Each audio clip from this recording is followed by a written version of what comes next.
ensemble d'organiser les villageois pour, en soutien pour les aider lors des combats, notamment avec des soigneurs ou ceux qui pourraient être capables de fournir des premiers secours.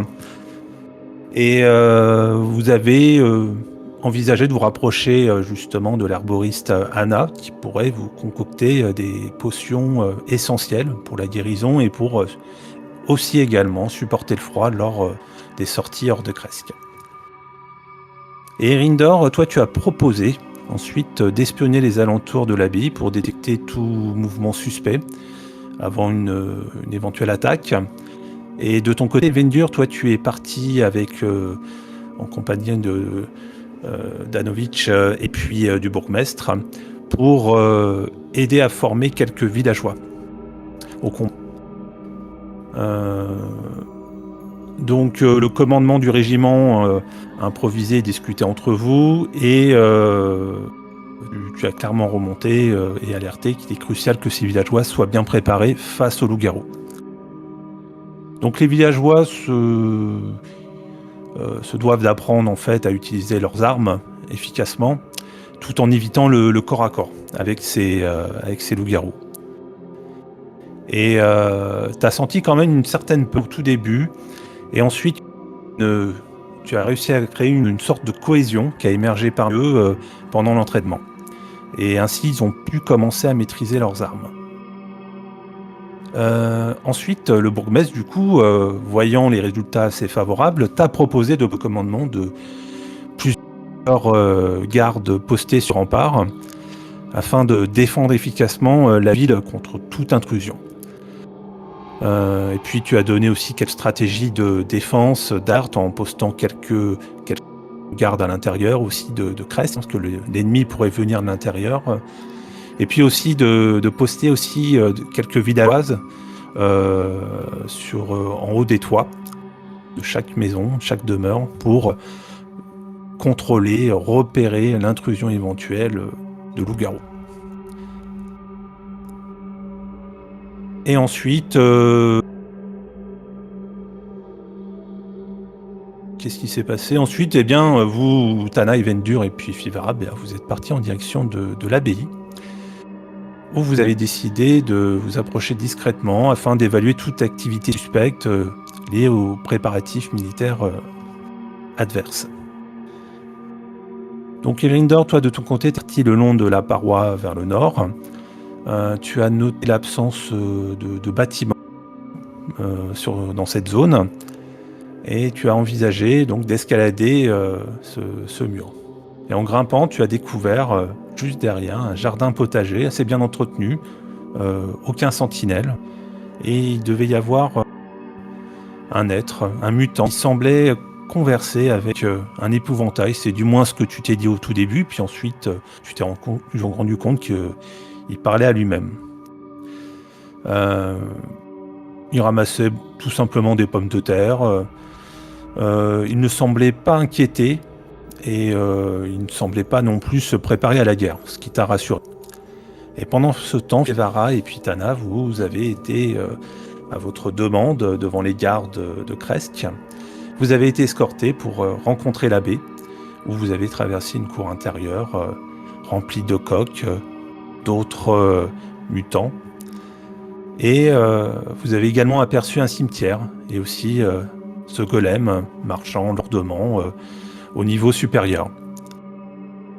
Et vous avez été amené dans le hall principal où vous avez remarqué un grand tapis orné du symbole du soleil et une jeune femme à la fenêtre qui ressemblait à Irina.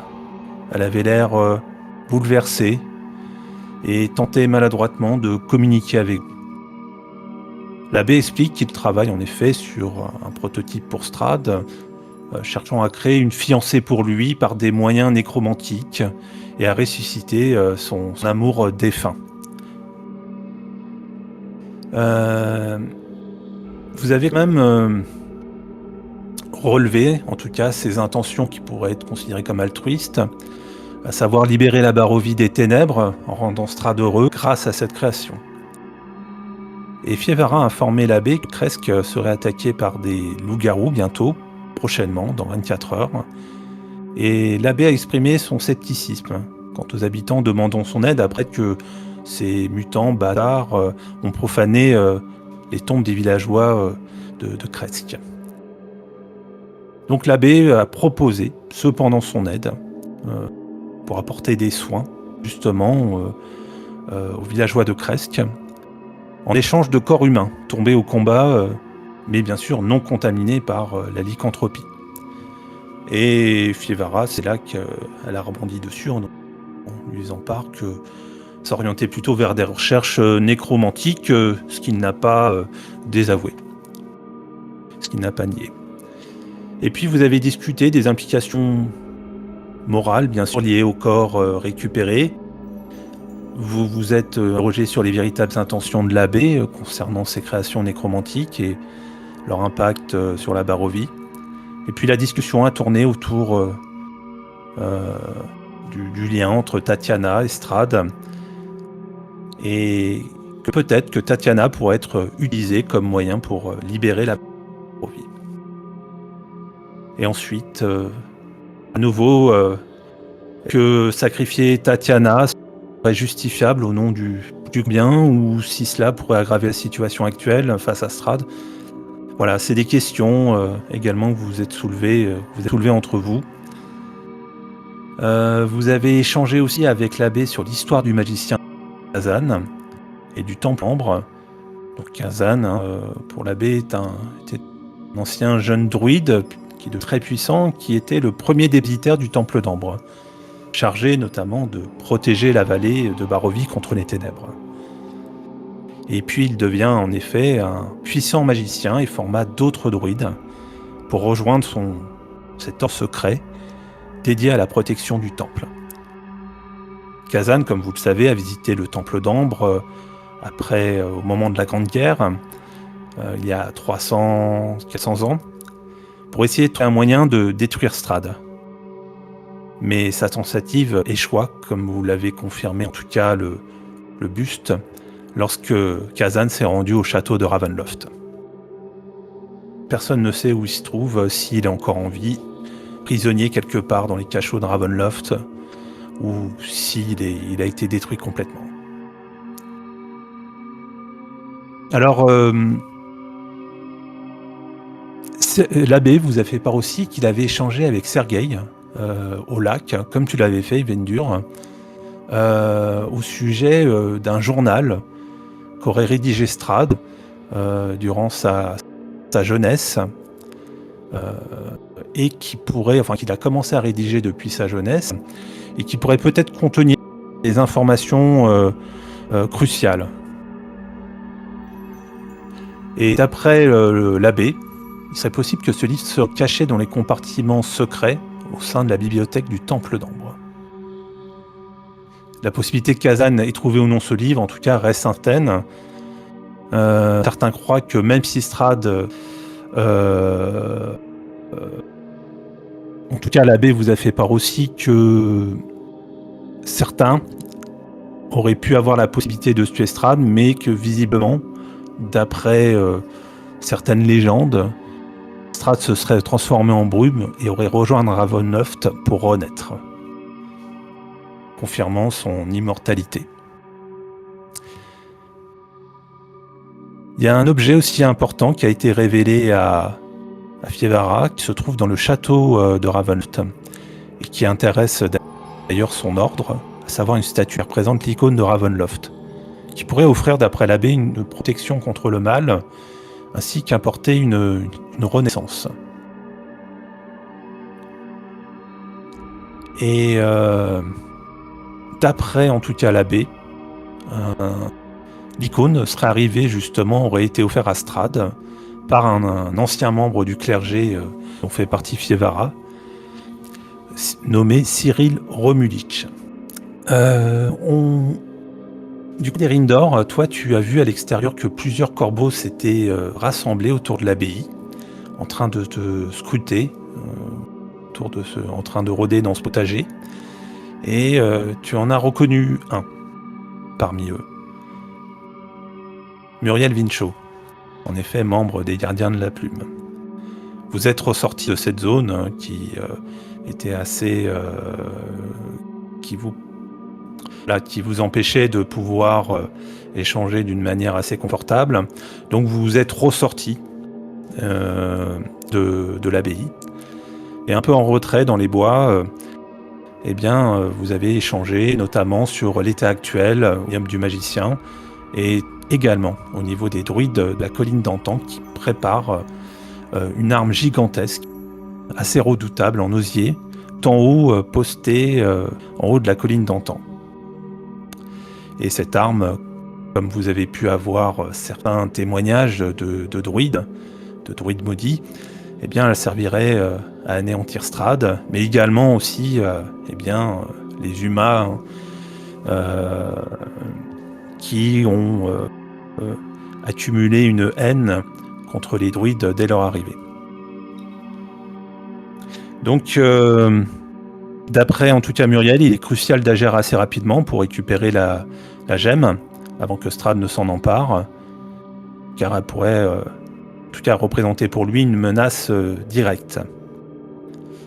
Elle vous a fait part aussi d'une situation à Vallaki où les Devastateurs contrôlent cette ville avec son armée de morts-vivants et rendant bien évidemment tout contact assez compliqué avec le chef des gardiens de la plume. Et sinon, Grindor, tu as partagé d'autres éléments, de trouver des faiblesses chez Strahd afin d'éviter plus de pertes humaines. En tout cas, tu lui as fait part justement des plans de Skenis, de trouver une alliance avec les Works. Et donc, n'ayant pas de nouvelles de Skenis, Muriel a décidé de mandater plusieurs corbeaux des gardiens de la plume afin de le retrouver. En tout cas, vous avez prévu de le retrouver le lendemain matin à 10h au nord de Kresk, dans la caverne.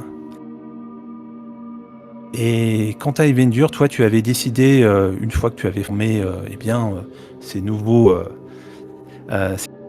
soldats, tu es parti retrouver Erindor au pied des remparts de l'abbaye de Sainte-Marcovia.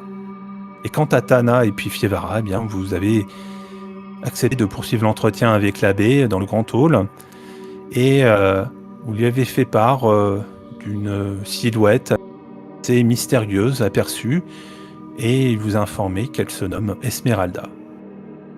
Et elle va se joindre à vous. Il n'y avait pas une histoire de repas qui nous avait invités à un repas justement avec cette Esmeralda? Oui, justement, c'est ce déjeuner en fait. Un déjeuner, là il est à peu près 14h30 et vous êtes invité en effet à ce déjeuner. Donc vous étiez déjà dans le grand hall avec une très grande table. Ok. Et c'est là qu'Esmeralda fait son apparition. Dans cela, on va retrouver Rindor et finalement observant Muriel reprenant sa forme de corbeau. Et tu vois arriver peu de temps après Evendur. Le temps que Evendur arrive, j'imagine que Muriel est déjà repartie, non? Tu observes lorsqu'elle s'éloigne et elle ne part pas en direction de Kresk. En fait, elle reste dans la zone. Elle rôde tout autour. Tu entends des sortes de croissements venir du sud. Ok. Bon, je vais à la rencontre d'Evendur. Ah, Evendur. Tout est bon? Non. Comment ça? Personne n'est prêt, mais ils sont au meilleur de ce qu'ils peuvent donner. C'est ce que j'allais dire, il faudra bien qu'ils le soient, oui. Ouais, C'est de leur survie dont on attitude. parle. Tana et Fievara sont allés dans l'abbaye. En ce qui me concerne, moi j'ai fait un tour, je n'ai vu aucune préparation de guerre au niveau de l'abbaye. Donc je ne pense pas que l'abbé soit compromis dans cette guerre, dans cette lutte contre Kresk. Mieux. Ça, c'est la bonne nouvelle. J'ai également vu Muriel. Je lui ai dit, tu verras quelques corbeaux au niveau du ciel. J'ai vu Muriel qui m'a donné, enfin j'ai pu lui indiquer tout ce qui se passait à l'heure actuelle et puis elle m'a donné également des nouvelles de Valaki qui avait été finalement qui est tombé sous le joug de Lady Vachter. Euh, voilà, puis je lui explique tout ce qu'elle m'a, toute la situation qu'elle m'a donnée quoi. Elle est actuellement en train d'essayer de retrouver Skenis. Oui, ça peut être utile.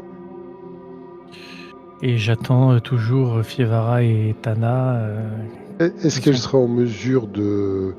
C'est trop tard si elle est repartie, mais Alors, d'espionner elle a peut-être... mandaté elle a mandaté 3 corbeaux pour aller chercher Skenny. Mais ce que tu as vu, Grinder, c'est qu'elle rôdait, en tout cas, elle paraissait patrouiller autour de l'abbaye. Et elle se dirigeait vers le sud, en fait, de l'abbaye de Crest, au niveau d'une des tours, de la tour Elle est sud. partie vers le sud. Elle est Bon, partie vers le sud à l'heure actuelle. Ouais. Parce qu'en fait, ces corbeaux auraient pu nous aider à repérer les mouvements des loups-garous, éventuellement. Je lui avais pas demandé ça à Muriel si elle pouvait voir les mouvements de troupes, non? J'avais pas Oui, demandé. également. Oui, également, hein, voir les menaces de loups sanguinaires, de loups-garous qui pourraient s'approcher en S'approcher de meute, Kresk, ouais. ouais, en avance, hein, par exemple, ou même de différentes patrouilles qui pourraient se disperser ou menacer Skenny ou les Works. Voilà, tout mouvement en tout cas qui est menaçant. Ok. Oui, Bon, donc bah, je très l'en ai bien. informé. Ouais. Bon. Et ça fait un bon moment que nos amis sont dans cette abbaye. Oui, mais Un j'ai peu- pas senti de mouvement hostile. Après, tu vas me dire, je suis pas forcément. C'est pas en regardant quelques dégénérés que je ne peux avoir une certitude, mais en tout cas, il n'y a pas l'air d'y avoir d'agressivité au sein de l'abbaye. Chaque monstre va à ses activités comme normal. Bon, mais c'est surtout l'abbé qui m'inquiète. Oui, mais aussi étrange soit-il, pour l'instant, il ne nous a pas montré d'hostilité, quoi. Bon. Mais Et il ça nous a reste un même clairement dit nécromant. qu'il était du côté de Strad. Oui, certes. Mais... C'est-à-dire qu'il faudra un jour ou l'autre penser à l'éradiquer. il reste du côté de Strad, oui. Si peut-être on arrive à lui démontrer qu'il y a un moyen de libérer la Barovie sans passer par Strad, peut-être qu'il s'en détournera. Je ne sais pas, mais en tout cas, les expériences auxquelles il se prête actuellement font que c'est Oui, mais je rappelle insupportable. qu'il fait ça pour Strad. Oui, S'il enfin, arrête de... s'il fait ça pour Strad, il peut le faire pour quelqu'un d'autre, et c'est parce qu'il a ses connaissances impies qui sont à sa disposition. C'est un nécromant, en fait, qui a décidé de se mettre au service de Strad pour des raisons qui lui sont propres. C'est vrai, mais pour le moment, il n'est pas une menace pour nous, donc Non, oui, tout à fait. je l'occulte, même si effectivement, il faudra s'en occuper à un moment ou à un autre. Oui. Ouais, on va pas se créer de problèmes supplémentaires, on en a suffisamment. Mais en tout Oui, cas, comme Muriel il est un me... petit peu étrange, j'espère qu'il ne va pas retenir. Je sais pas ce qui pourrait lui passer par la tête, en fait. C'est ce qui m'inquiète un peu. Surtout que tu te rappelles de... Il y avait cette sorte de musique un peu envoûtante qu'on avait eue quand on y était Ouais. allés ensemble, quoi. Enfin, Mais si tu veux nous qu'on se avons présente? résisté. Moi, je suis pas tout à fait Non, pour, mais tu... Voilà. non, On va peut-être attendre non. un peu. Juste, je voulais t'informer aussi que Muriel a indiqué que les druides étaient en train d'agir à l'heure actuelle. Et qui pourrait devenir une menace à très très court terme, puisqu'ils sont en train de créer une arme avec la demi-gemme verte en pensant détruire Strad, mais surtout les humains Ouais, aussi. et les humains par la même occasion. Ouais. Donc, ce Exactement. qui voudrait dire que notre, nous survivons à l'attaque de Kresk, il faudrait se rendre Oui, malheureusement, place. sur la colline des Murmures, colline d'Antan, pardon. Bon, très bien. Qu'est-ce que vous faites? Est-ce que vous restez ici à attendre Fievaratana? Moi, je pense que l'objectif, c'est de se cacher, de pas être vu, et d'attendre, d'avoir l'entrée en visu, de manière à voir si elles sortent ou pas. Maintenant, si elles mettent une demi-journée à sortir, je sais pas. Ok. Il est Eh bien, quelle heure Dieu. là pour nous? Là, on est en temps réel hein, pour vous deux, enfin pour vous quatre. Il est 15h, un peu plus 15h20. 15h20, je suppose que ça fait pas très longtemps que j'ai quitté Kresk. Ah oui, tu arrives à l'instant, hein, en fait. Ouais, ok. Bon, bah, je vais patienter avec. Puis enfin, on va voir ce qui se passe, mais si Muriel revient ou pas. Si on la voit tourner autour de cette abbaye, je sais pas trop ce qu'elle cherche à faire. Elle ne Vous pouvez t'a me faire pas un dit jeu, ce qui. Je vous pense que pouvez me si faire un on test de a la perception. ouais, parce que j'allais dire, si on a l'entrée de l'abbaye, en visu, c'est vers le sud, non? Puisque c'est là l'entrée. Eh ben, je vais t'indiquer à peu près où. Ouais, c'est exactement là. Voilà. J'ai pas vu ton ping, pardon. Ouais, Ah, vous avez c'est là où vu. tu es, pardon. OK.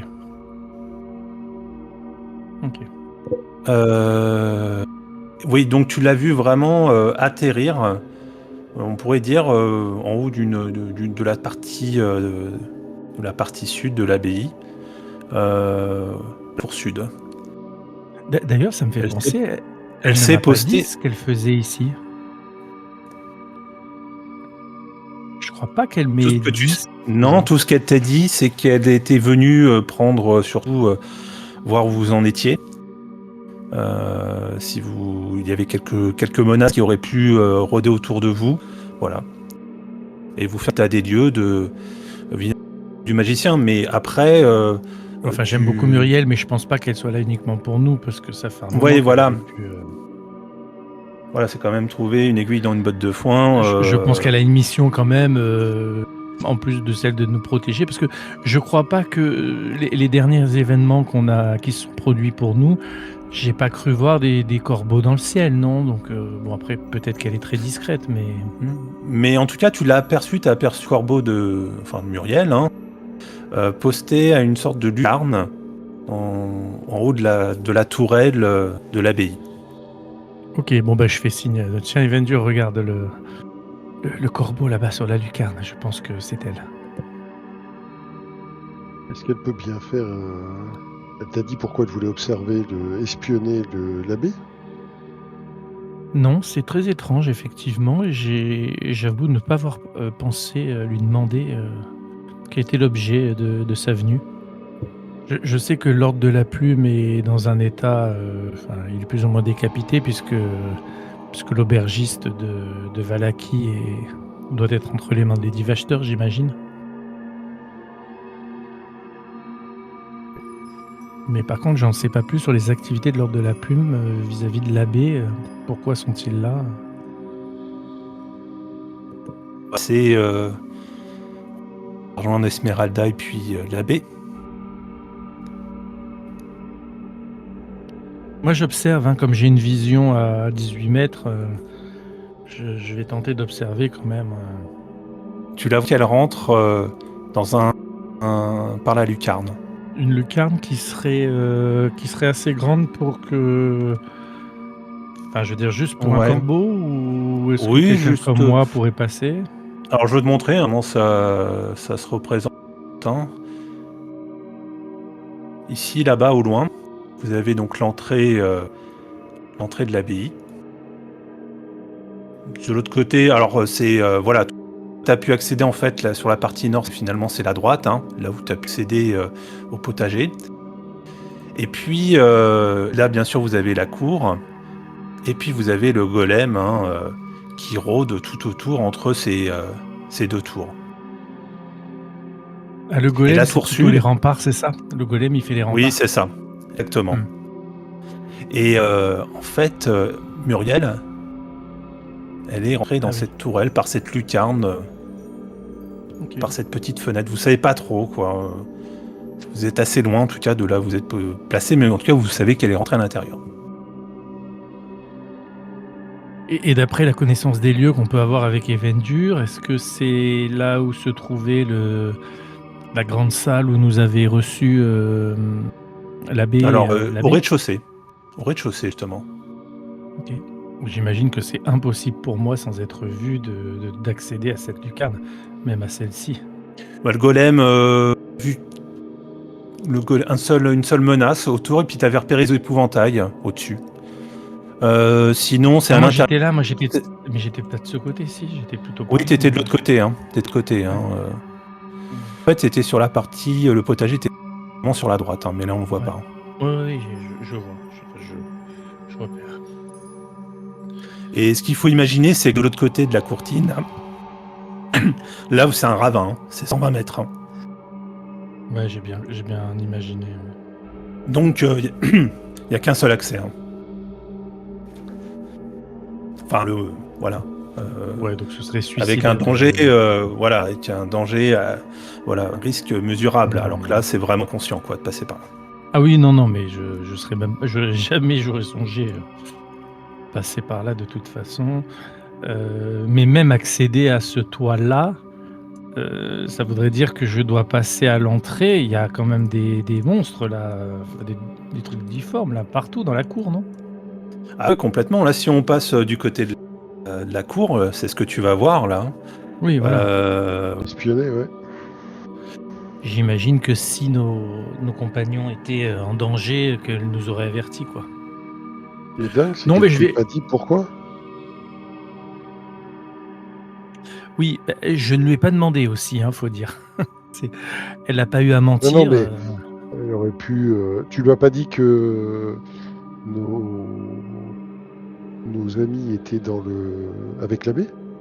Si, il me semble bien.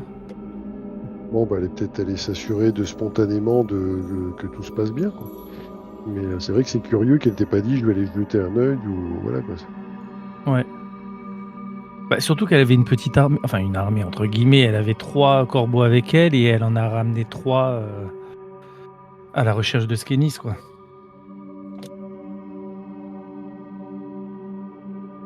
Non, mais je pense qu'on va attendre, hein, et puis, on va attendre encore un peu, ce qui se passe. Ouais, ok. Et là, Tana et Fievara, bah, vous voyez arriver en fait dans le hall principal, autour d'une table, une femme vêtue d'une armure de cuir écarlate et portant des armes à sa ceinture, et qui vous regarde fixement. Elle est accompagnée d'un être difforme, un mutant, et vous remarquez en fait, il a 2 têtes. Il a une sorte, comme on pourrait dire, une deuxième tête, une petite tête d'un diablotin à son épaule. Et il a beaucoup de mal, bien sûr, à se déplacer. Bah, je vais me mettre devant eux. Bonjour, je suis Tana Ceylan. Et voici. Fievara. Fievara. Vous êtes Que Esmeralda d'Avenir. Alors tu la reconnais, hein, tu reconnais son visage, hein, qui avait été représenté dans le journal de Van Richten. Je suis ici grâce à l'accueil de qui a accepté de me procurer un certain repos lorsque j'ai été attaqué par ces loups-garous il y a plusieurs semaines. J'ai été mordu à la jambe et malheureusement j'ai dû réagir d'une manière assez extrême. C'est-à-dire Elle te montre sa jambe, une jambe de bois, en bois. Pour être extrême, c'est extrême en effet. Lorsque j'ai rencontré l'abbé, il s'est très extrêmement amical et accueillant. Et il m'a proposé de faire le gîte justement, et il m'a autorisé à consulter ses livres de sa bibliothèque, aussi longtemps que je le souhaitais. Et ces informations me permettront peut-être d'en apprendre Strahd. J'ai été Si d'ailleurs... jamais vous avez des informations intéressantes sur Trad, moi et mes amis serions preneurs. Vous savez, nous sommes coincés ici à cause de lui. Elle t'observe, elle vous scrute. Fievara, elle est hâtée de le prototype Valeka qui pourra peut-être contenir ultérieurement l'âme de Tatiana, qui est assise, ne dit rien, qui fait un grand sourire, mais un sourire un peu trop forcé, et elle se met à tousser, cracher du sang, ce qui interrompt notre conversion. Je me tourne L'abbé, vers l'abbé. Vous savez ce qui se passe? J'ai quelques optimisations, quelques réglages à faire, mais pour l'instant, cet être n'a pas d'âme. Donc, c'est cette raison que voilà, je vais avoir besoin de l'âme absolument assez rapidement. Oui, mais Tatiana est une personne à part entière. Vous savez que c'est quelque chose de très difficile que vous nous demandez. Je saurais bien sûr monter ma gratitude. Je vous avais fait une première position, mais j'ai cru comprendre que le bourgmestre de Kresk était à la recherche du corps de sa fille, qui est ici en très bon état. D'ailleurs, je ne l'ai pas encore manipulé. J'ai fait aucun prélèvement et en compensation, je serais prêt à lui rendre son corps, le corps de sa fille, et également à la faire Mais renaître. nous avons un engagement moral envers Tatiana et son frère. Je comprends tout à fait, hein, je ne vous forcerai absolument pas, hein. Mais sachez que en contrepartie, je serai prêt à faire renaître à vie la fille du bourgmestre, si vous me livrez Irina. Et elle pourra avoir un refuge ici autant qu'elle le souhaite. Comme vous, Esmeralda. Je me retourne vers Esmeralda. Elle paraît effrayée par ce qu'elle vient d'entendre.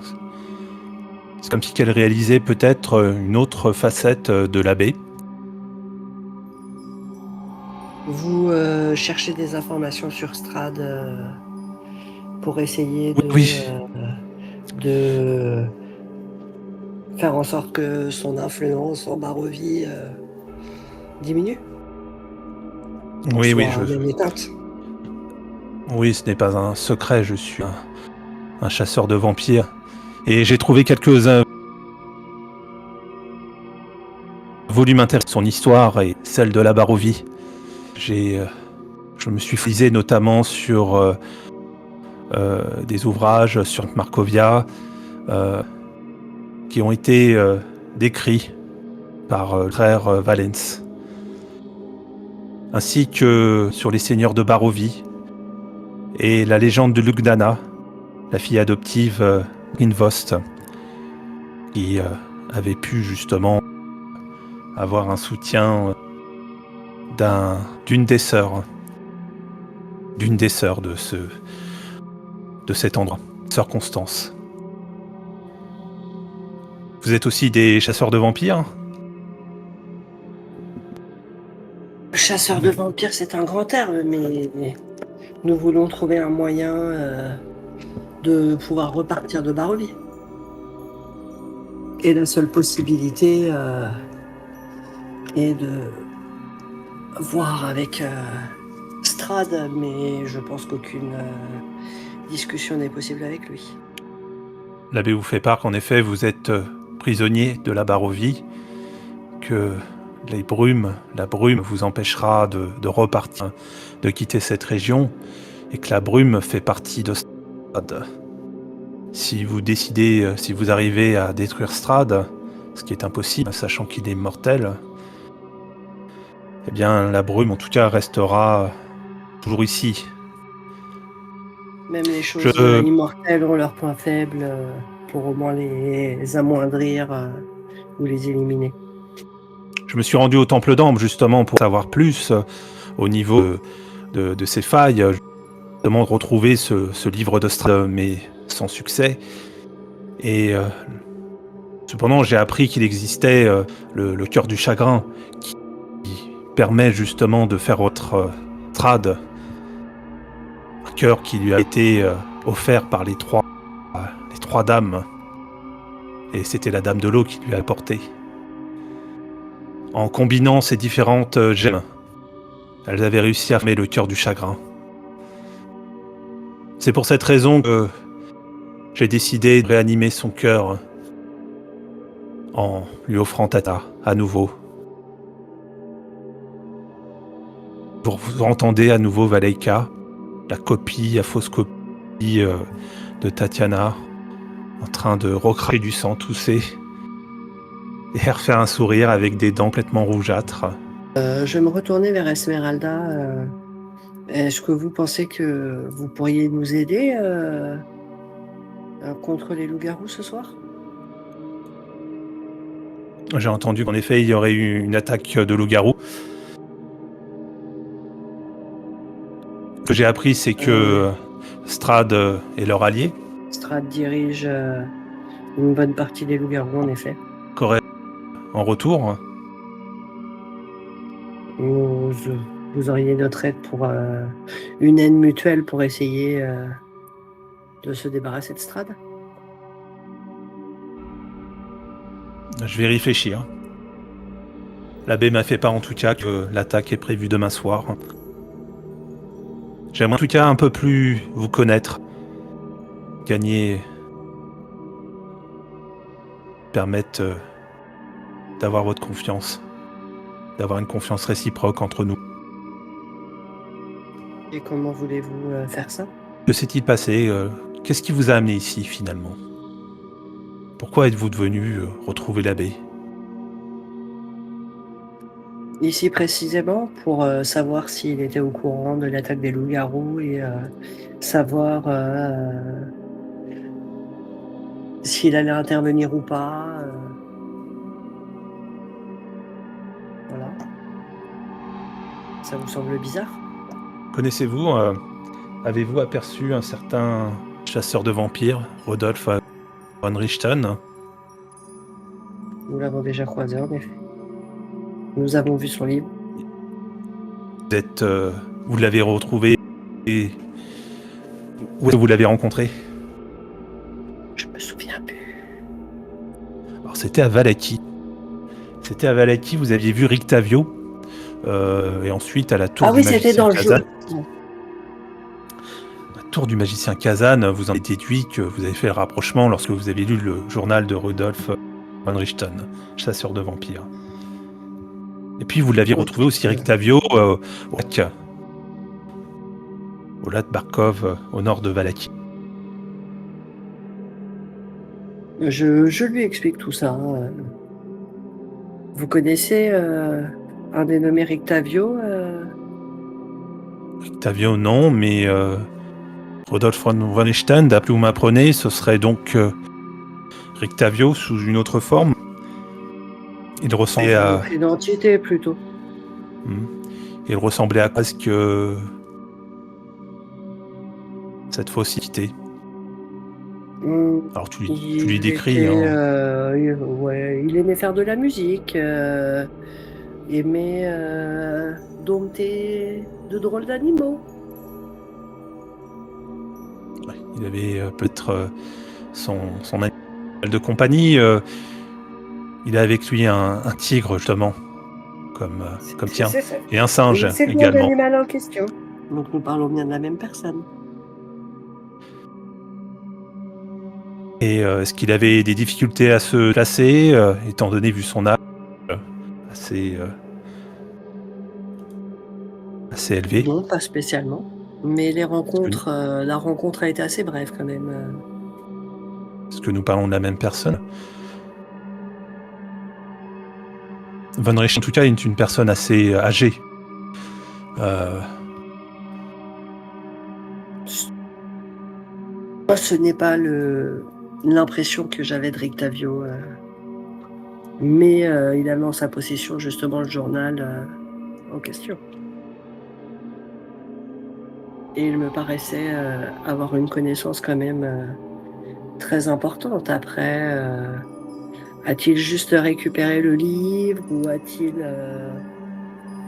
pris une autre forme? Je ne sais pas. Vous en pensez quoi? Rictavio pourrait être Von Richten, étant donné que Von Richten peut avoir à sa manière différentes apparences. Il a voulu certainement dissimuler son identité lorsqu'il est arrivé en Barovie pour chasser pour Strad. Il s'est mis en quête de tuer tous les vampires. Lorsque j'étais petite, ma famille avait kidnappé son fils, Erasmus, son fils adolescent. Et ma famille a livré justement Erasmus, son fils, à un vampire assez puissant. Même encore aujourd'hui, j'entends après toutes ces années, toujours Erasmus supplier ma famille qu'elle l'épargne. Et cet événement hanté pendant toute mon enfance. Von Richten. Cette haine entre Von Richten et votre famille? Eh bien, ma famille sont des Vistani qui ont enlevé son fils pour le livrer à un vampire. Alors elle te donne le nom de ce vampire, ça ne te dit rien. Alors je lui ai demandé les Vistani avec quelle couleur de foulard. Elle t'explique que ce sont des Vistani venant d'un pays appelé Darkn. Ils avaient un foulard rouge et ils avaient livré le fils justement Von Richten au baron Métus. Et Von Richten a pourchassé ma famille peu après ce kidnapping, mais ma famille avait vendu déjà le garçon. Et Von Richten aurait pu faire du mal à ma famille, mais préférait interroger mon père, également ma mère, pour savoir où est son fils disparu. Et Von Richten a épargné la vie de mes parents. Et cela, je m'en souviendrai toujours. Et à 15 ans, toujours blé parce que ma famille avait fait subir à Von Richten, je me suis enfui. J'ai quitté mon clan, Vistani. Puis j'ai retrouvé enfin Von Richten, au bout de 2 ans. Et croyant que j'étais un assassin Vistana, il a posé la lame de son épée sur ma gorge et m'a menacé de m'égorger. Je l'ai pourtant persuadé que je souhaitais sincèrement l'aider à retrouver son fils disparu et Von Richten m'a alors raconté la plus triste des histoires. Son fils, il l'avait déjà retrouvé, mais il avait été transformé en vampirien. Et quand Erasmus a supplié son père de le sauver, son père, Von Richten, a exaucé son souhait en mettant fin à ses jours. Je suis resté aux côtés de Von Richten pendant 2 ans et ça m'a aidé à pourchasser et tuer de nombreuses créatures de la nuit. Mais Von Richten n'a jamais pu m'accorder toute sa confiance à une Vistana et ne m'a donc pas dévoilé tous ses secrets. Et j'ai finalement suggéré l'arrêt de notre coloration avant que notre amitié ne soit complètement réduite en lambeaux. Et donc sur la route... Ça allait forcément finir comme ça pour vous. Ce n'était pas rattrapable. Eh bien justement, sur la route au sein d'une caravane Vistana, eh bien j'ai entendu une rumeur sur laquelle Rudolf Von Richten était parti en Barovie pour tuer le plus puissant de tous les vampires. Et je me suis dit qu'il aurait certainement besoin d'aide et j'ai voyagé pendant des mois pour rejoindre le domaine d'Ostrade. Je suis arrivé dans ma roulotte à Vallaki, puis j'ai appris l'existence d'une ancienne tour. C'était il y a plusieurs semaines de cela. D'accord, Et du oui, une ancienne tour, le genre d'endroit où Von Rion établirait son quartier général. Et une fois arrivé là-bas, j'ai trouvé plusieurs des possessions de chasseurs vampires, mais aucun signe de Richten. J'ai lu activement ses notes sur ses recherches et j'ai appris l'existence de Strahd et du château Ravenloft. Et maintenant j'ai la ferme intention de le détruire. Le plus grand et redoutable des vampires. Et malheureusement, lors d'une de mes aventures les moins réussies, eh bien un loup-garou m'a mordu la jambe droite sous le genou et, comme je vous ai expliqué, pour éviter une lycanthropie, j'ai dû stopper mon activité pendant plusieurs semaines. Peut-être que le pouvoir de lycanthropie, s'il est bien maîtrisé, serait une solution contre Strahd. Vous pensez à un rapprochement près de la meute des loups-garous, peut-être ? Non, il les contrôle tous, il faut trouver plus des dissidents. Mais ils ont une certaine puissance qu'il ne faut pas négliger pour attaquer Strahd, je pense. Il y a peut-être d'autres possibilités. J'essaye justement de trouver peut-être une solution. J'ai essayé de parcourir les ouvrages, trouver le moindre élément qui pourrait peut-être m'aider. J'ai entendu parler justement des sanctuaires de Barovie, des 3 dames, et en procurant justement ces gemmes et permettant de resanctualiser ces sanctuaires de la dame de la forêt, de la montagne et de l'eau, eh bien nous pourrons reconstituer peut-être une arme si redoutable que le cœur du chagrin qui avait été livré initialement pour aider Strahd à avoir de la compassion envers Barovien, ce qui a fait l'effet inverse. Il s'en est servi comme une arme redoutable.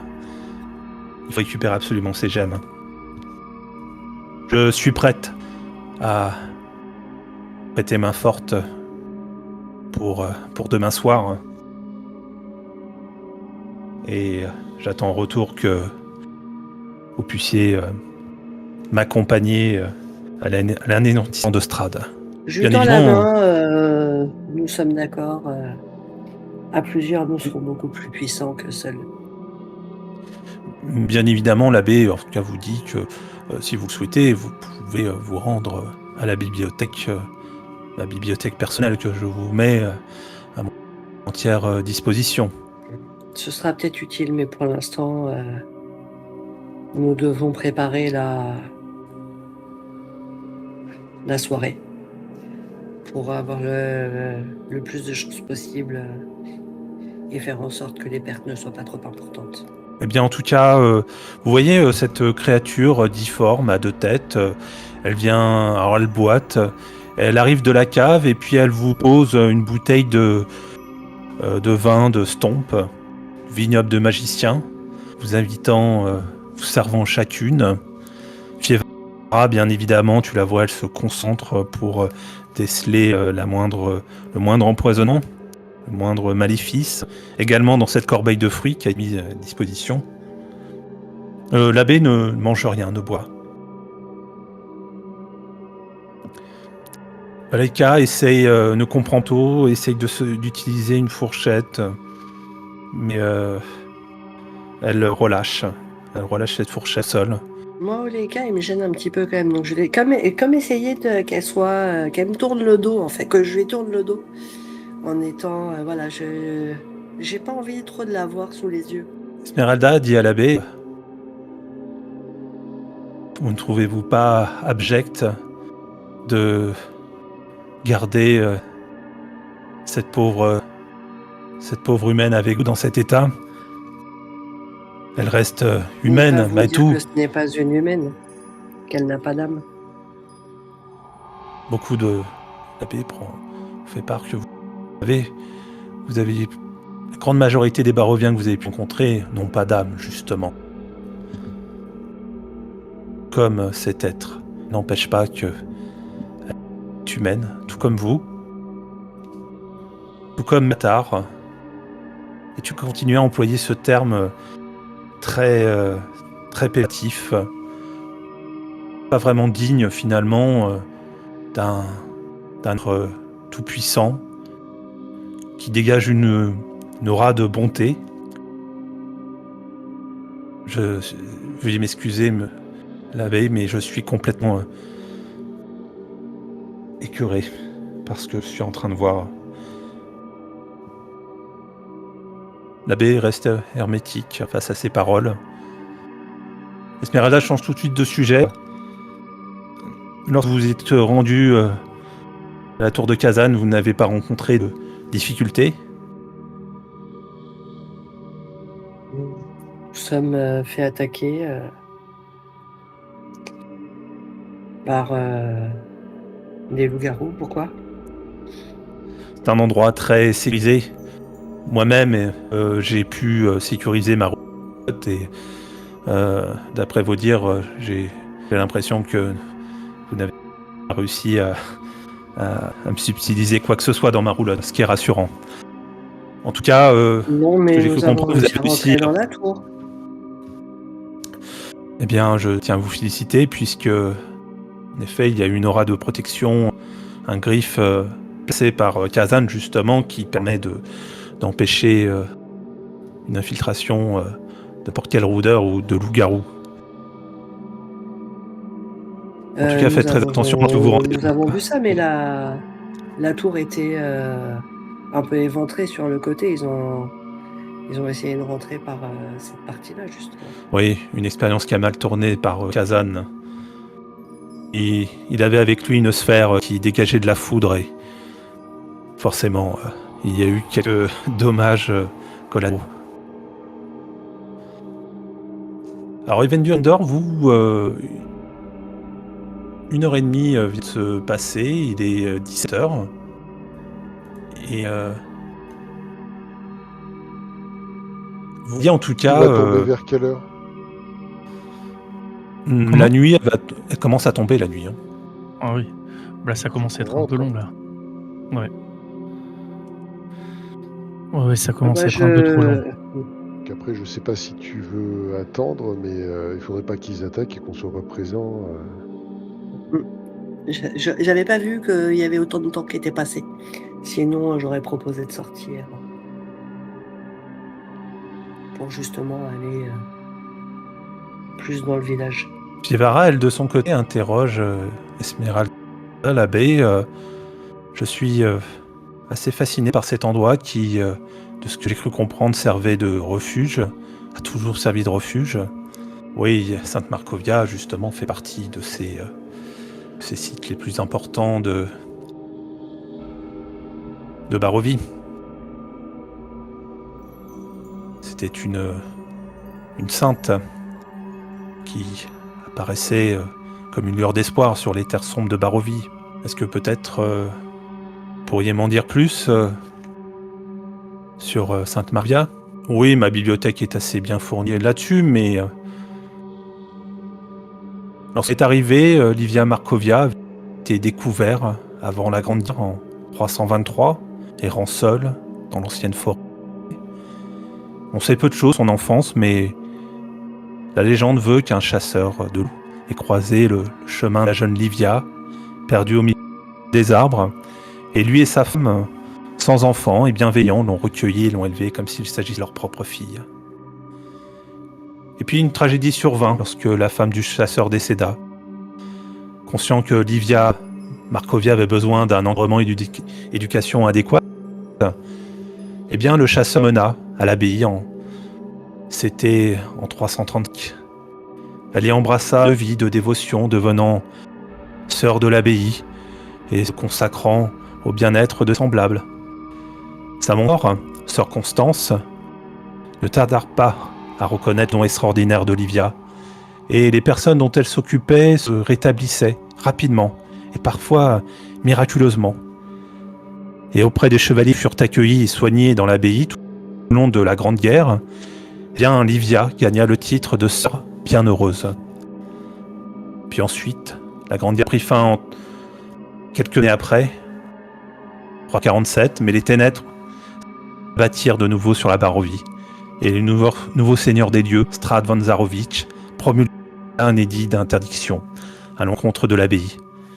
Et ce décret désignait l'abbaye et ses résidents comme des ennemis pour avoir aidé durant la guerre ceux que Strad considérait comme ses propres ennemis. Les frères et les sœurs de l'abbaye n'eurent plus le droit de venir en aide aux étrangers et présentant à l'abbaye, ni d'apporter leur assistance aux villageois, ce qui eut fait d'isoler l'abbaye. Et ensuite, il y a eu le miracle de Kresk. Face à l'adversité, la bienheureuse sœur Markovia, animée d'une compassion inébranlable, a béni les eaux de source de Kresk, leur conférant des propriétés curatives. Et cet acte de bonté a permis aux souffrants et aux blessés de bénéficier de soins, alors même que la vie n'était plus autorisée à les accueillir. La source bénie devint rapidement un lieu de pèlerinage pour les habitants de Barovie, à la recherche d'eau curative miraculeuse. Sœur Markovia, devenue une héroïne populaire, apporta de l'espoir face au désespoir. Mais malheureusement, il y eut le siège de l'abbaye. Conscience de résistance de l'abbaye, il libéra une horde de morts-vivants pour l'assiéger, mais la bienheureuse sœur, forte d'une vie inébranlable, réussit à repousser les assauts et l'abbaye résista, comprenant le funeste plan de Strad et que la Barovie ne serait jamais libérée des ténèbres qu'elle vivrait. Elle rallia les fidèles, marcha sur le château de Ravenloft, et ce fut l'ultime sacrifice lorsque sœur Markovia arriva au château de Ravenloft avec ses partisans. Elle ordonna à ses troupes de la laisser entrer seule dans le château pour affronter Strad. Et les récits relatent une bataille épique entre le seigneur Strad et sœur Markovia. Hélas, elle ne sortit jamais du château, ayant sans doute succombé à la puissance de Strad. Et en hommage à son altruisme, à sa compassion limite et à son cadeau curatif miraculeuse de Kresk, l'ordre du seigneur final éleva la bienheureuse sœur Olivia Markovia au rang de sainte Markovia de Kresk, et en signe de reconnaissance de ses accomplissements, l'abbaye du culte radio fut rebâtie l'abbaye de sainte Markovia. C'est une des raisons qui m'a justement, mon ordre justement, m'a enjoint de rejoindre cet endroit saint. Pour enquêter sur sœur Markovia qui était en effet d'un don de guérisson.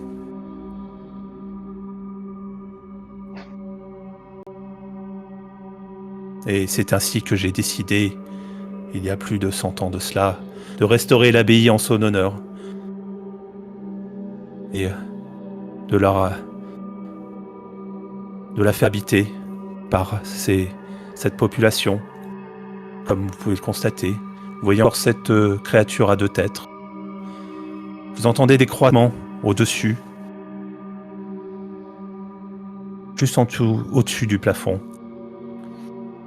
Vous entendez comme croissements, ce sont des Kenku, ce sont des anciens membres du Gardien à Plume qui ont été considérés comme des traîtres de Strad et qui sont également des êtres hybrides comme ces monstres. Vous pouvez apercevoir ces êtres abjects. Là, tu sens qu'il a une parole comme ça, incontrôlée, qui contre sa nature finalement. Et j'ai décidé également de les accueillir. Je leur ai laissé un espace, un grenier, dans lequel ils peuvent encore être respectés. Il est 17h et de l'autre côté, vous n'êtes pas, en tout cas, arrivé. Que Fievara Tana, finalement, est-ce que vous comptez rester, repartir? Commence à faire nuit. Je vais me tourner vers l'abbé. Il va falloir qu'on retourne à Kresk. Euh, vous nous accompagnez en parlant à Esmeralda? Vous accompagnez au village de Crèche. La menace est prévue demain soir et je dois trouver d'autres éléments. Le temps compte. En effet, Je- vous nous rejoindrez, je vous rejoindrai demain. Oui, vous avez prévu quel plan d'attaque vous attendez donc les loups d'ici demain soir et je pourrais vous retrouver demain dans l'après-midi à Cresque. C'est plus une défense qu'une attaque, mais toute aide sera bienvenue. Je suis une redoutable chasseur de vampires, donc tuer des créatures de ce type fait partie de mon métier. Je vous rendrai. Merci beaucoup. Je me lève, je pense que Feyevara en fait de même. Je salue quand même l'abbé et je sors. L'abbé dit à Fievara, si vous souhaitez avoir peut-être une envie de prier pour Sainte Marcovia, vous pourriez vous rendre directement au compartiment de l'hôpital, l'aile nord de l'abbaye. Vous seriez directement invité et si vous le souhaitez, Esmeralda, vous pouvez également l'accompagner. Clovine, Bellevue, c'est cet être adulte pourra escorter. Ce n'est pas très ici. Et bien évidemment, Tana, vous êtes invité à rejoindre. Je préfère aller rejoindre mes camarades si ça ne vous dérange pas. Très bien. Il y a une autre créature difforme qui arrive, sans que l'abbé ait eu le droit, finalement. En tout cas, il y a eu un geste, en tout cas, ou un son pour l'alerter, pour venir, en tout cas, venir juste toi pour te raccompagner. Fievara, en tout cas, je te rejoindrai plus tard, Tana. Je verrai ici un moment et je vous rejoindrai plus tard dans la soirée à Cresque. Pas de problème. Fais ce que tu as à faire ici. Tu ressors de la vie et c'est là que tu vas bien trouver. Tu repars par la cour, tu entends des croissements d'ailleurs dans la cour en provenant du puits, comme des cris d'Ali. Tu passes devant. Je regarde un peu en l'air en entendant ces cris, ces bruits. Et un peu aussi aux Tu vois une silhouette qui semblerait visiblement en haut, un kenku, et puis tu vois un corbeau qui sort de cette lucarne, de cette fenêtre. Tu vois en effet un être difforme, humanoïde, avec une tête de corbeau. Quand tu passes devant le puits, tu entends ces cris d'agonie. Les enfants entrent dans différents compartiments de l'or où les bâtards peuvent avoir des pièces, en tout cas un abri. La cloche sonne et vous entendez des croissements, des bruits d'animaux de toutes parts qui résonnent dans l'abbaye et ils répètent en boucle, c'est l'heure du repas, c'est l'heure du repas, et ils se regroupent dans les compartiments nord, peut-être dans un réfectoire, vous ne savez pas trop, mais en tout cas ils se regroupent vers le nord. La cour est quasiment déserte, il reste encore quelques gardiens. Ils t'invitent à ressortir. Je m'exécute sur ça. À l'étage, tu peux remarquer Fievara qui va de l'autre côté. En compagnie, justement escorté par l'un des tards de l'abbé. Et puis Esmeralda également. Je leur fais un signe de la main et moi je sors tranquillement. Tu as entendu en tout cas le golem commencer à s'agiter et Au moment, finalement, il a été freiné par une belle view, justement, cette tête difforme à 2 têtes, qui a finalement obtenu un laissez-passer pour aller à l'Eldor. C'est par ici, justement, que j'ai le domicile Fievara, et la bibliothèque est juste là. Tu ressors de la cour, Tana? Ouais. Enfin, en tout cas, tu suis des... Sur la gauche, donc, tu vois toujours ce cimetière, une tombe gigantesque de Sœur Constance, notamment. Et puis, tu peux apercevoir également une crypte assez majestueuse. La crypte de Tasha. Tu ouvres les grilles de Cress. Et voilà dehors. Pendant ce temps-là, vous autres voyez enfin du mouvement à l'entrée. C'est Tana qui fait son apparition.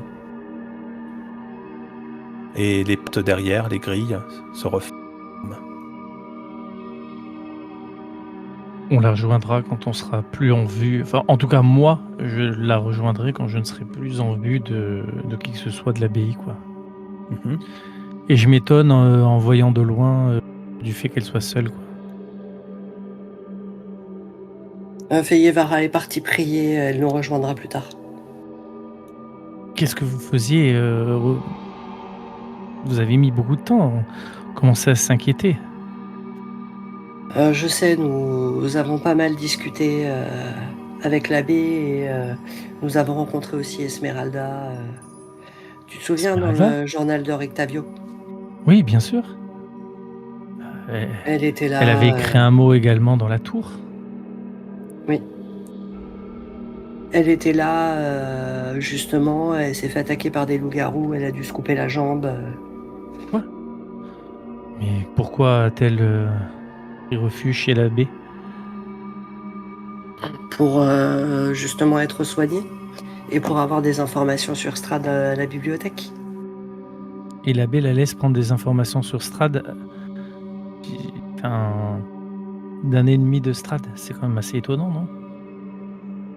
C'est assez étonnant en effet, mais il a l'air de laisser faire. Il fait ce qu'il a à faire lui de son côté et laisse les autres personnes faire ce qu'elles ont à faire du leur, j'ai l'impression. Oui, mais ça ne fait pas partie de ses plans de tuer Strad, donc bien. Pour ce qui est de demain soir, il a proposé, il nous a dit qu'il ne comptait pas intervenir dans la bataille à proprement parler, mais qu'il pouvait soigner des blessés s'ils n'étaient pas atteints de lycanthropie en lui permettant de récupérer les corps de personnes saines, entre guillemets. Oui, donc il les soigne pas, quoi. Il récupère les morts, quoi. Non, il soigne ceux qui sont blessés et en échange, il récupère les morts. Et pour en faire quoi? C'est une autre histoire. Oh, c'est de la... Bon, je commence de repartir vers Kresk un peu énervé. Ça n'a pas perturbé Fievara? Elle n'était pas... elle a parlé de nécromancie. Si, ça l'a un peu perturbé, bien sûr. Tu ne crois pas, Tana, que Fievara ait pu être sous l'emprise de l'abbé tout comme Esmeralda, d'ailleurs? Parce que quand on y était avec Evendur, on a senti une chose étrange se produire, une sorte de musique, une sorte de comme une hypnose particulière. Tu l'as ressenti C'est aussi, tout à Anna, fait- lorsque tu as vu son talisman, un talisman autour du cou de l'abbé. Tu sentais un certain bien-être et puis des moments, quelques moments, tu avais l'impression de voir une autre facette. Il ne paraissait plus rassurant. Mais ça a duré même pas quelques secondes, hein. Sinon pendant tout votre échange autour de cette table, il paraissait quelqu'un qui t'a mis en confiance en tout cas. Cet abbé est difficilement cernable, en effet. Ça se trouve, ce que tu dis est vrai, mais j'étais pas loin d'être aussi sous son emprise, donc c'est tout à fait possible. Et quand est-ce que Fivara compte revenir? Demain, je pense, au Demain? moment de demain, au moment de Non, ce l'attaque. soir, elle t'a dit. Elle t'a dit ce Ah, soir, ce soir. Fievara. C'est plutôt Esmeralda qui vous a donné rendez-vous Qui a demain dit soir. demain, oui. Enfin, demain dans l'après-midi, oui. Ok. J'aurais dû essayer de la convaincre. Je sais, j'en suis désolée. Bon, en tout cas, tu as bien fait de revenir puisque nous allions partir et il aurait été difficile pour toi de pénétrer Kresk sans mon tour En de effet. passe-passe. Et tu nous racontes tout ce que t'as dit Esmeralda ou... Oui, je raconte tout. Ok. Du coup, je me penche vers Evendur et je me dis peut-être une nouvelle alliée du coup. Je Une pense. Vistani, il faudra se méfier d'elle comme de la peste. Oui. C'est une Vistani, certes, mais elle a renié tout, elle a renié sa famille. Non, mais je suis d'accord avec Evendur, mais si elle peut nous permettre de tuer des loups-garous, il faudra accepter son aide. Après, quant à savoir ce qu'elle veut, je n'en sais rien, à part peut-être retrouver von Richten, mais... D'ailleurs, pourquoi veut-elle le retrouver? Ce qui est curieux, c'est qu'elle se serait tranché la jambe. Pour éviter d'être atteinte de lycanthropie, c'est ce que j'ai compris. Oui. Mais elle savait pas qu'on pouvait manger un cœur? Alors, elle t'a pas dit si elle a réussi à les tuer. Hein. Est-ce Non, elle vous a apporté que, est-ce aucune que, précision là-dessus. est-ce qu'il y a un moyen qu'Esmeralda puisse être une traîtresse, une créature au sol de Strahd? Bon, pour l'instant, moi, je suis un peu comme Evendur, je suis un peu circonspect. Hein. J'ai envie de croire qu'elle est plus une alliée qu'une ennemie. Moi, je veux croire en rien. Et du coup, donc, je te raconte quand même qu'on a vu Muriel, etc., et tout ce qui s'est passé. Hein. Et d'ailleurs, Donc, vous entendez des corbeaux les qui dé- reviennent du nord. À ce moment-là, il est 17h30. Tiens, regardez, il y a des corbeaux qui sillonnent le ciel. Un quatrième les rejoint qui partait justement, qui s'envolait depuis la tourelle sud de l'abbaye. 4 se posent un peu plus loin, en direction du potager derrière les remparts. Ils disparaissent de votre champ de vision. J'essaie quand même de faire signe s'il y en a un qui peut, Alors, on peut imaginer que vous êtes s'approcher reparti, éventuellement. vous étiez sur le départ, finalement vous étiez parti vers la route sinueuse, et ils le joignent. De haut, hein, on peut imaginer qu'ils vous auraient assez facilement. Hein. Ok, bah du coup, je fais signe pour que effectivement il y en a un qui vienne nous voir, quoi. Parce que j'aimerais Muriel savoir quand arrive. même j'aimerais savoir ce que Muriel faisait, quoi. Muriel arrive justement avec les différents corbeaux autour d'elle. Muriel, nous t'avons vu passer par le toit. Qu'est-ce qui se passait?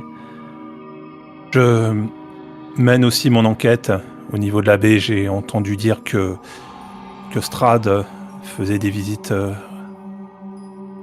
avait fait une visite dernièrement sous une fausse identité.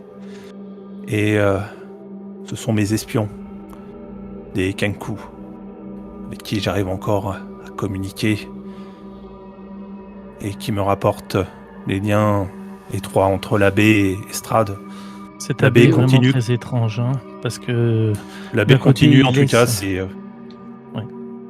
la ses baie continue en tout cas expériences. ses expériences.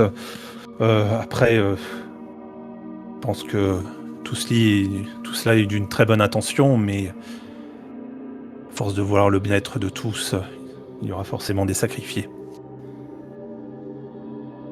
Oui, il est quand même assez particulier. Il laisse d'un côté sa bibliothèque à une femme connue pour lutter contre Strahd, tout en voyant Strahd et en permettant à ce qu'il trouve le repos et et la paix avec cette créature, cette poupée infâme. Non, mais il n'est pas impossible qu'il soit fou, hein, tout simplement. Hein. Il poursuit peut-être ses buts des chimères quelconques à base de nécromancie et peut-être que les choses basiques lui échappent ou n'ont pas d'importance pour lui. Hein. C'est vrai, mais il est d'une folie très calme alors. Hein. Ouais, non, ça peut Après, arriver. sa poupée est dans un mauvais état. Je ne sais pas combien de temps il pourra Ah oui, la il a besoin, garder animée, entre guillemets. il a besoin de l'âme de Tatiana, quoi. Mm. Par contre, son marché ignoble de jouer sur la commisération du bourgmestre de Cresques, il faut pas en dire un mot au bourgmestre. Hein. Il est Non. hors de question de Oui, je suis parler. tout à fait. Et puis il est hors de question de lui donner des cadavres pour qu'il les profane avec ses petites expériences. Et au fait, Muriel, vous saviez que... J'ai oublié son nom, mais que le noble que nous avions rencontré à Valaki, c'était Strad, en fait. Je viens de l'apprendre Victor, justement que c'est Hans Victor, justement, Hans coups, Victor. oui, de Valaki lui-même. Il fait partie des nobles les plus influents de Valaki. Et en effet, aller très régulièrement chez le bourgmestre et également chez les Wachter. Nous en sommes rendus compte. Malgré nous, c'était soi-disant quelqu'un de la haute qui côtoyait tous les nobles, y compris la directrice de l'orphelinat. Il est derrière toutes les parties, observant les Valaquiens, se jouant des Valaquiens également. Ouais, il s'est joué de nous aussi, hein, complètement. Je me souviens, vous étiez à l'auberge pour sauver Tatiana et nous avions cru que vous avez prêté main forte en appelant à l'aide. Mais c'était pour dissimuler beaucoup plus sa fausse identité. Je ne sais pas ce qu'il a tenté de faire, mais il était même... pour sauver Irina, pas Tatiana. Irina, oui. Et de mémoire, il avait bien dîné avec nous chez... le bourgmestre, exactement. Oui, chez le bourgmestre, tout à fait, quand on avait fait la connaissance d'Isaac. Oui, tout à fait. Il s'est moqué de tout le monde. C'est très fort. Et bon, je ne savais pas si Muriel était au courant, donc si elle l'est, tant mieux. Je viens de l'apprendre. Il y a eu échange, en effet. Peut-être avec vous, justement, révélation faite par Lab à ce niveau. Il n'avait... En tout cas, c'était assez... de ce que m'ont dit les Kenku, justement, les anciens gardiens de la plume. L'abbé n'a mis aucune résistance, en tout cas, à dévoiler la véritable identité de Strad. C'est pour cette raison que je suis complètement partagé vis-à-vis de lui. Je ne sais pas de quel côté il est. Quoi qu'il en soit... Je pense qu'il n'a pas forcément... Il a ses buts. Je pense qu'il croit que s'il soigne Strad, les choses iront mieux pour la Barovie. Je pense qu'il veut faire le bien, mais il n'a aucune notion du bien et du mal. Et pour lui, la nécromancie doit être un remède comme un autre. Il n'a eu aucune difficulté à nous dire qu'il souhaitait implanter l'âme d'Irina ou de Tatiana, peu importe, dans le corps de ce cadavre ambulant. Ça semblait tout à fait naturel pour lui. Donc, c'est un comportement effectivement pour le moins étrange. Oui, qu'il faudra purifier un jour. Oui, ça s'approche complètement des méthodes, de la méthodologie plus de Lady Wachter que des trois dames de Barovie. Nous sommes bien d'accord. J'ai des nouvelles, juste que m'ont apporté mes trois corps. Skenis est en vie. Il a été abattu en direction à quelques kilomètres de son refuge. Les corbeaux sont arrivés, ont pris contact avec lui. Et il a pu rallier les Works. Lors du prochain assaut, ils mettront en place des embûches. Ils ne pourront bien évidemment pas se joindre à l'assaut direct derrière les remparts de Cresques. Mais ils vont faire en sorte de les ralentir au maximum. Leur tendre des pièges. En revanche, j'ai remarqué, en tout cas on m'a fait voir que ça a été vu avec des melous sanguinaires qui paraissaient le suivre. Il gardait une certaine distance en tout cas. Il est en danger, seul. En tout cas, il est observé par les loups sanguinaires et par conséquent par Strahd. Vous l'avez pas vu rejoindre la meute de loups-garous Bon, il est parti. sa fille. Il s'approchait de son refuge. Peut-être qu'il va redescendre directement vers Kresk, je ne sais pas. Je sais qu'en tout cas, il avait un rendez-vous avec vous demain matin, ce que vous m'avez dit, Erindor. Tout à fait, oui. Il est au courant que des meutes de loups sanguinaires le suivent ou il est pourchassé, Oui, je veux voilà. dire ou... Oui. Oui, il paraissait, en tout cas après, lorsque les corbeaux l'ont quitté, ils ont aperçu ces meutes de qu'il observait, et ils l'ont averti justement, qu'il était espionné. Ah zut, ça va nous compliquer la tâche. Bien, merci en tout cas. Voilà, je ne sais pas si je problème, peux c'est vous aider en qu'on- quoi que soit. Là, on peut pas le laisser comme ça, Skenis, quoi. Je vois pas... On est à combien? On est loin, nous, en plus de sa cabane, là. On est à 6 heures, non? 5 heures. Vous avez 1 heure pour aller à la 5 cabane, heures, hein. et ensuite 4 heures, ouais. C'est juste pas possible. Et ensuite, il y a 2 heures pour aller à la taverne des loups. Ouais, donc il va falloir que Skenis se débrouille, quoi. Ce qui m'ennuie un peu. Parce que de toute façon, on n'aura pas le temps de le rejoindre, quoi. Ça va faire trop court, en effet. Là. Si vous le rejoignez, c'est maintenant. Vous partez maintenant, mais il faudra... prenez des chevaux, peut-être, je sais pas, on mais... sera en pleine nuit, quoi. Ouais, mais on sera en pleine nuit. Face à... On parle de combien de loups sanguinaires? Ils ont dû en voir... parle avec ces corbeaux. Ils étaient... peut-être 8, peut-être plus. Qu'est-ce que vous en pensez? Vous voyez aller là-bas? C'est Si on prend compliqué, le on va risque, dire. on peut pas. Et en plus, il faudrait revenir pour pouvoir. Dans le meilleur des cas, il faudrait pouvoir revenir à l'heure pour défendre Kresk. Non, mais ça, on le saura. Si on part maintenant, on arrive peut dans pas- 6 heures, c'est-à-dire en pleine nuit. Mais on peut Et pas partir en ensuite, pleine nuit. Oui, ça, on est d'accord.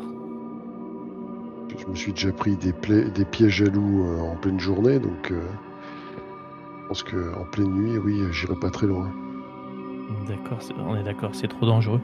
Bon, il va falloir qu'on compte sur Skenis pour qu'il soit à l'heure dite au rendez-vous du lendemain, quoi. On va bien voir. Que vous du avez coup, besoin peut-être d'une autre aide. J'ai cru comprendre que l'un d'entre vous était resté ici à l'abbaye. Je vais rester ici en reconnaissance pour m'assurer que tout se passe bien pour Fievra. Oui, surtout que Fievara est resté effectivement. Assurez-vous qu'il ne lui arrive rien et qu'elle ne soit pas envoûtée par l'abbé. Vous avez trouvé quelque chose en passant par le toit? Qu'est-ce qu'il y a là-haut Là-haut, il y a en effet la partie du grenier au-dessus du grand hall dans lequel l'abbé vous a reçu.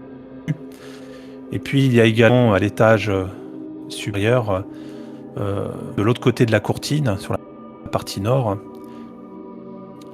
il y a d'autres pièces assez macabres.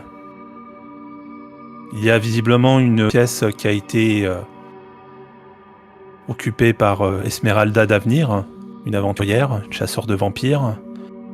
Oui, elle nous en a parlé, Tana. Ouais. Également une bibliothèque. Et puis sur la partie nord, il y a une pièce assez sordide, ressemblant à des morgues, des salles d'opération, des lits d'hôpitaux, C'est là où il fait ses expériences. Ouais. complètement défraîchis, abandonnés.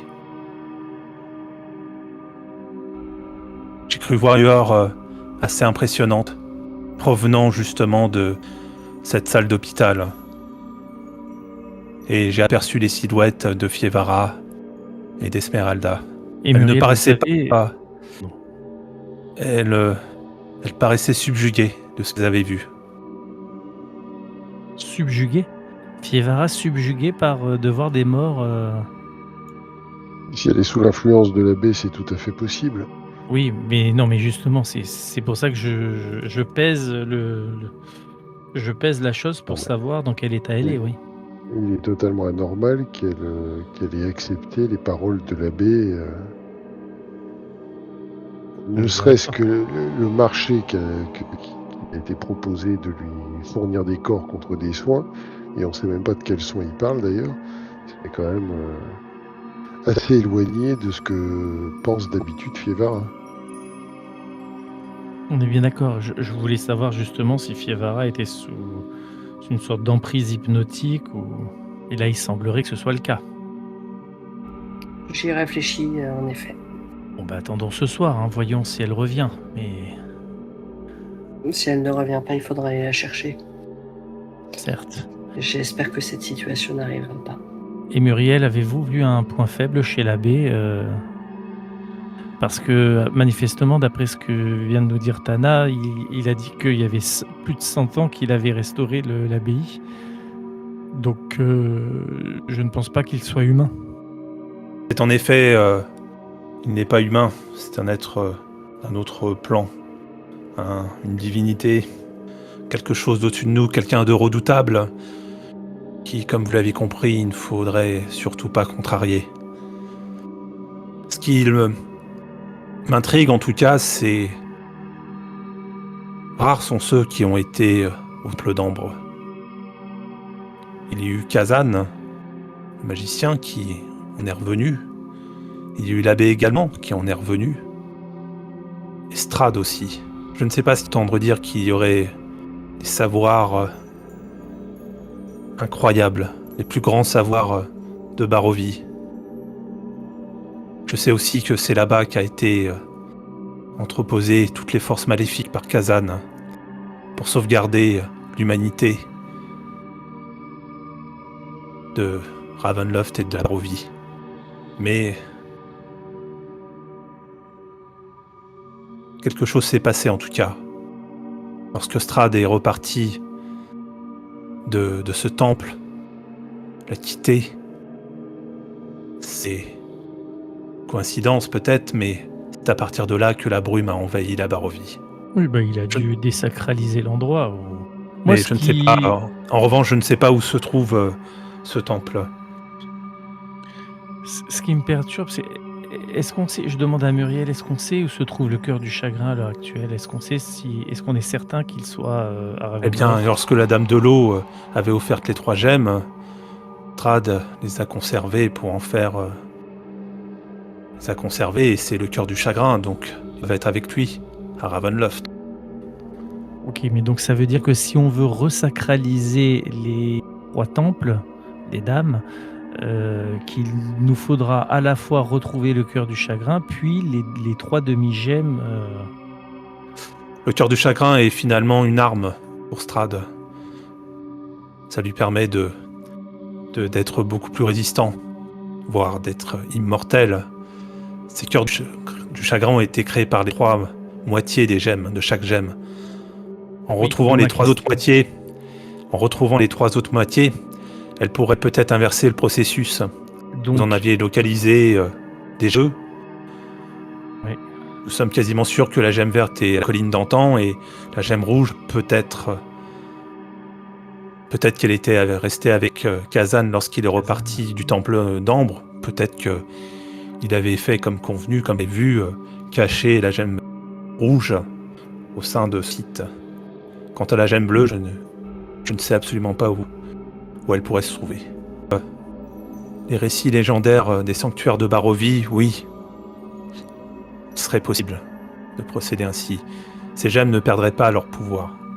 Le fait d'avoir été brisées, elles garderaient la même quantité de puissance. Du coup, et en tout cas, j'avais cru comprendre qu'avec les demi-pierres, les 3 demi-pierres, on pouvait aussi forger une nouvelle arme, non? Je ne sais pas le résultat que ça va faire, mais En tout cas, pour qu'elles reprennent leur puissance, il faut que les sanctuaires prennent vie. Oui, donc on a intérêt à les retrouver et à resacraliser les sites du coup. Et puis peut-être que ça fera revenir les dames d'ailleurs, puisqu'on ne sait pas où elles sont. Peut-être qu'avec un peu de chance, les dames pourraient revenir et nous prêter main forte. Elles sont en vie.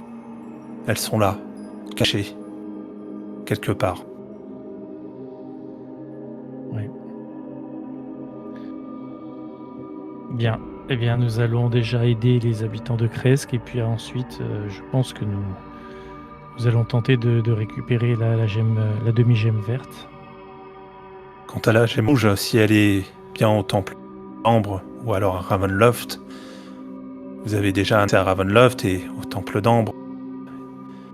Vous pourriez peut-être obtenir sa localisation auprès de l'abbé.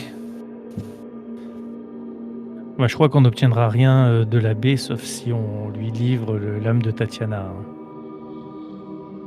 Si vous avez proposé cependant de vous remettre juste le corps de la fille du bourgmestre, mais sans la renaître, sans la faire renaître. Sans la réanimer. Juste sa dépouille. Bah, il nous l'a proposé en échange d'autre chose. Non, ça, il vous a juste proposé, vous pouvez récupérer le corps de la fille du bourgmestre. Et puis, C'est de la réanimer qu'il a proposé en échange de complètement, l'âme. ouais. Ah, d'accord. Oui, non, mais on va pas lui proposer de la réanimer, ça c'est hors de question. Par contre, on aurait pu ramener le corps, effectivement. Ça aurait déjà scellé. Enfin, ça aurait empêché l'animosité déjà entre l'abbaye et Kresk, mais bon. Bon, en tout cas, c'est pas perdu, on ira. On verra bien. Alors, que faites-vous? Du coup, j'ai peur qu'on ait à s'inquiéter. Bah, il va falloir attendre que Fievara revienne, non? On va attendre toute la nuit. Soit on frappe à la grille, on demande à ce que notre amie vienne d'urgence, on a besoin d'elle, soit on va pas prendre d'assaut l'abbaye. Ah bah non, non, c'est sûr. Disons Et que je suis pas après, sûr qu'on en sorte indemne. on n'a aucune chance, oui. Je pense que le problème serait réglé. Donc, est-ce qu'il est suffisamment fou pour laisser vaquer Fievara comme elle le souhaiterait? Mais en plus, je pense qu'elle-même ne le souhaitera pas. Elle est sous son influence. Mais on peut au moins essayer. Demander, hein. Vous voulez toquer à la porte de l'abbaye pour la demander? En sollicitant que Fievara soit escortée jusqu'à la grille parce qu'on a absolument besoin d'elle à Crest. Je dis ça, ce qui n'est pas faux, ce qui n'est pas un mensonge en fait. Ses talents de guérisseuse vont être très, très importants. Bon, bah, c'est Anna qui fera la communication. On peut. Vous restez en retrait. Evendur, Après quelle heure il est? Parce que s'il faut, il va venir d'ici 1 heure, quoi. Enfin, je sais pas. Voilà, il dit 18h Je pense qu'il faut lui laisser un peu de temps quand même. Et c'est que vous pensez réellement. Alors j'espère qu'elle ne sera pas davantage sous l'influence. J'espère que c'est pas proportionnel au temps passé dans l'abbaye, mais qu'est-ce qu'elle a à Après, y le faire en souci, fait c'est dans qu'elle l'abbaye? elle était partie prier. Non, mais elle prie quoi? Est-ce qu'elle prie sa déesse ou est-ce qu'elle est en train L'esprit des morts. d'être initiée Normalement, elle priait plus sa déesse, je pense. Pourquoi elle prie pas à Kresk? Ça n'a aucun sens en fait. C'est complètement irrationnel ce qu'elle est en train de faire. Peut-être aura-t-elle accès à ce fameux caveau que nous avions vu, Evendur. Elle va peut-être résoudre que l'histoire des fleurs. l'abbé a réussi à reconstituer morceau par morceau Sainte Marcovia pour en faire une poupée animée. C'est possible, tout est possible. Donc tu préconises d'y aller tout de suite? D'y aller, de dire on a besoin de Sœur Fievara. Les vacances sont finies et c'est urgent. Ok. Et si Alors, elle ne allons-y. vient pas parce qu'elle a décidé de prier, nous saurons que nous avons un gros problème. Dans tous les cas, Tana, il ne faut pas re-rentrer dans l'abbaye. Et ces niettes, s'ils ne veulent pas relâcher Fiebra, il ne faut pas que tu sois prisonnière à ton tour. Bon, je pense pas, ils t'ont laissé repartir, à mon avis. C'est juste Oui. que on est sous l'influence de l'abbé quand on est à l'intérieur, mais je suis pas sûr que si on manifeste le souhait de sortir, on soit vraiment bloqué. Ça se trouve, c'est Fievara qui va nous répondre ou nous faire répondre qu'elle ne veut pas venir, et puis voilà, quoi. De la fenêtre. Peut-être. Donc Tana, tu arrives devant le portail à nouveau. Grande porte de Sainte-Marcovia. Mais tu vois ces êtres grotesques, donc tu demandes en urgence l'arrivée de Fievara. Ils comprennent en tout cas ta demande, et puis l'un des deux part en direction de l'aile nord. Cette créature revient seule. Votre ami m'a fait part qu'elle était en train de compter quelques ouvrages, justement, à la bibliothèque de l'abbaye. Il faudra absolument qu'elle vienne ici pour que je lui parle. Très bien. Vous voyez, créature repart. Tu attends 10 minutes, les portes s'ouvrent et tu vois Fievara qui fait son arrivée. Feyevara, il faut que tu viennes avec moi. Il faut rejoindre Evendur et... Oui, j'arrive. J'ai aperçu, j'ai pu récupérer quelques éléments que Esmeralda m'a donnés, notamment sur Lugdana et ses rapports avec Sœur Constance. J'ai aussi pu assister à quelque chose de magnifique. Je j'ai senti, je sais pas, à un moment donné, complètement sous le charme de l'abbé et complètement en confiance avec lui, une chose que je n'aurais jamais acceptée. Je vais vous raconter ce qui s'est passé. Elle vous rejoint, donc elle s'éloigne sans difficulté. Esmeralda, il reste à l'intérieur. Rainer et Vendur, est-ce que vous avez eu des nouvelles, Muriel? Non, pas pour le moment. Je regarde mes compagnons quand je dis ça. Pas du tout. Par contre, c'était assez irresponsable de rester dans l'abbaye. Fievara. Je vous l'accorde. J'avais l'impression de ne plus avoir le moindre libre arbitre. C'est comme si je me laissais guider. J'étais en compagnie d'ailleurs de la disciple de Van Richten. Elle a trouvé justement refuge ici. Et elle a fait beaucoup de recherches et justement je vous montrerai ce que j'ai récupéré. Mais quoi qu'il en soit, je me suis trouvé à un moment donné, après avoir parcouru cette courtine, je suis passé dans la bibliothèque de l'abbé et là j'ai pu apercevoir de nombreux ouvrages. Il y a certainement des choses qui pourraient nous en prendre plus sur Strad. Quoi qu'il en soit, nous sommes ensuite rentrés dans cette chambre d'hôpital, pièce assez spacieuse, des carreaux de lit, des toiles d'araignée de part, des bouts de matelas. Et puis il y avait une douce lueur éthérée qui baignait l'air accompagné d'une douce musique angélique. Et sous nos yeux, il y a eu un tableau spectral qui a pris vie. Des fantômes ont commencé lentement à apparaître. Des chevaliers blessés qui étaient allongés sur des lits et soignés par les sœurs et les moines qui s'affaissaient autour d'eux, inlassablement soignant et réconfortant les blessés. C'est une illusion. Peut-être.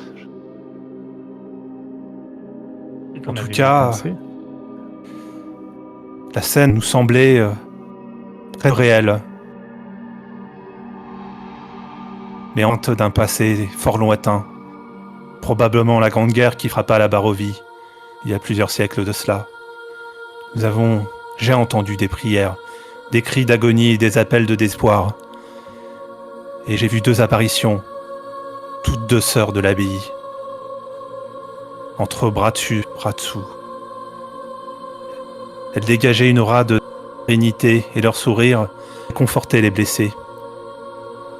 Elle leva leurs mains à l'unisson et la pièce s'est embrasée d'une lumière aveuglante qui nous a éblouis et obscurci la vue. Puis aussi vite qu'elle s'est illuminée, la pièce s'est assombrie à nouveau et la lumière s'est éteinte. Et leurs noms se cristallisaient dans nos esprits. Ils semblaient familiers. Sœur Markovia et Sœur Constance. Nous étions à présent au cimetière de l'abbaye, alors que nous étions toujours dans cette grande salle d'hôpital. Et il ne restait plus que Sœur Markovia et Sœur Constance debout devant nous. Sœur Markovia creusait une tombe, tandis que Constance tournait son regard nous. Et le chagrin s'est lu sur son visage, tandis qu'un esprit s'est élevé de la tombe, fraîchement creusé vers le ciel. Et alors que l'esprit s'est élevé, le ciel s'est assombri et l'esprit s'est retrouvé piégé sous l'étendue d'ombre. Éternel prisonnier de la Barovie. Les âmes de Barovie sont à jamais prisonnières de cette terre maudite. C'était le message que m'a transmis Sœur Markovia et Sœur Constance. Après, la vision s'est estompée et j'ai pu contempler à nouveau les vestiges de cette chambre d'hôpital délabrée. En tout cas, je me suis senti comme une invitée, comme une amie parmi elles. En revanche, j'ai vu le désespoir sur la Barovie. Nous ne pourrons jamais quitter la Barovie. Même après la mort, nos âmes resteront pour l'éternité prisonniers sur cette terre. Et nous occuperons d'autres corps, probablement comme Tatiana, au plécor depuis son suicide. L'estrade ne l'atteindra probablement jamais, puisque ce que m'a affirmé Sœur Markovia, c'est qu'à chaque fois que Strad s'approche de trop près de Tatiana, elle périt, elle meurt à nouveau et s'échappe de lui pour l'éternité.